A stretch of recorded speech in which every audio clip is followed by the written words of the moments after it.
the Edmonton Oilers would like to select with their first pick? Well, Peter, we're a day away from the 2016 NHL Draft. Just take us through what the last couple days have been like for you to start things off here. Well, we got here in Buffalo on Tuesday, and we had our amateur guys come in, and so starting Tuesday, you start going through the list. Like, we've had extensive meetings leading up till today, or up to Tuesday, and at that point you've identified some hot spots where you know there's going to be a little bit of movement with your group, and so we've been going over the list, going over those hot spots. Those hot spots are usually where we're going to pick. I've had some potential deals where it would involve other picks, so other areas, so we'd have to go over those hot spots.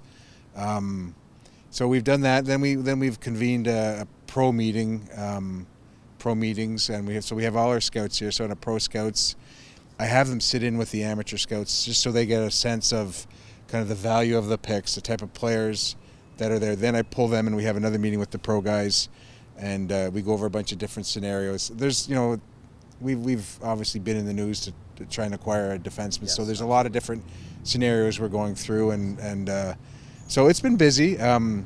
It's also a chance to socialize with your group. We've done that at night. We've had a couple of dinners. They've been good, but back to work early in the mornings and leading up till Friday. You've made no bones about it, shoring up the defense. In recent days, I mean, it seems like guys that you think might be available seem to be getting snapped up. Just how difficult is it to try to acquire a defenseman that'll help the blue line? And, how much of a hot spot will that be heading into tomorrow? Well, it really, tomorrow has no bearing on it unless the pick is involved, right, or a pick is involved, the current pick. But it just so happens that everyone thinks that that's a milestone or a deadline for these drafts, for these deals.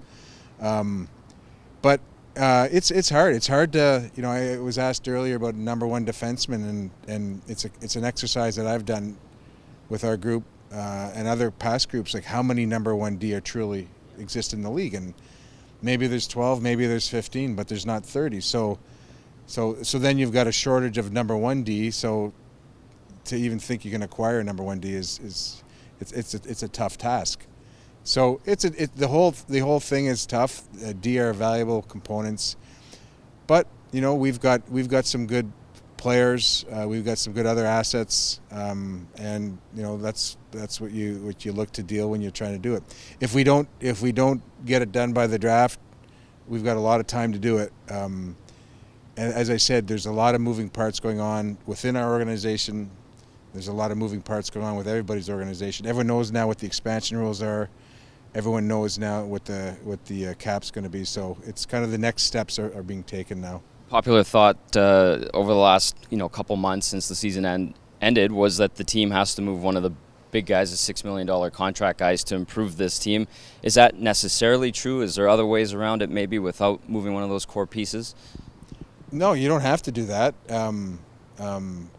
I think that just gets morphed into that thought because we didn't have a good season. Everyone's talking about changing the culture. How do you change the culture? You got to move one of these other pieces, one of the young players that command a big salary. That may or may not be true, but there are different ways to improve your defense. We have other objectives we want to fulfill leading into the draft and into the off season.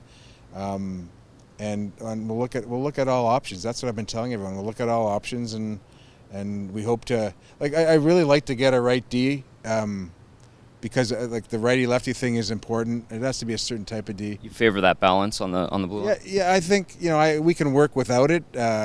If there's, and we've got D on our radar that are lefty that play the right side. So, and we have Clef can play the right side.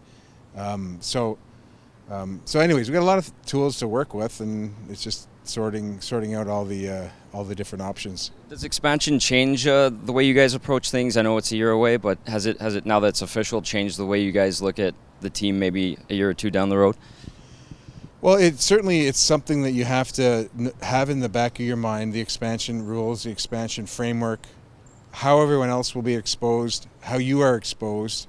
And it's another board that I look at to know when making a decision, like how will expansion impact this, how will the expansion rules, and how maybe can we gain an advantage using these rules, leveraging these rules. So it's a factor. How about heading into tomorrow? Where do you think when you get to the podium, or will you even get to the podium tomorrow at 4, or where are you kind of leaning right now?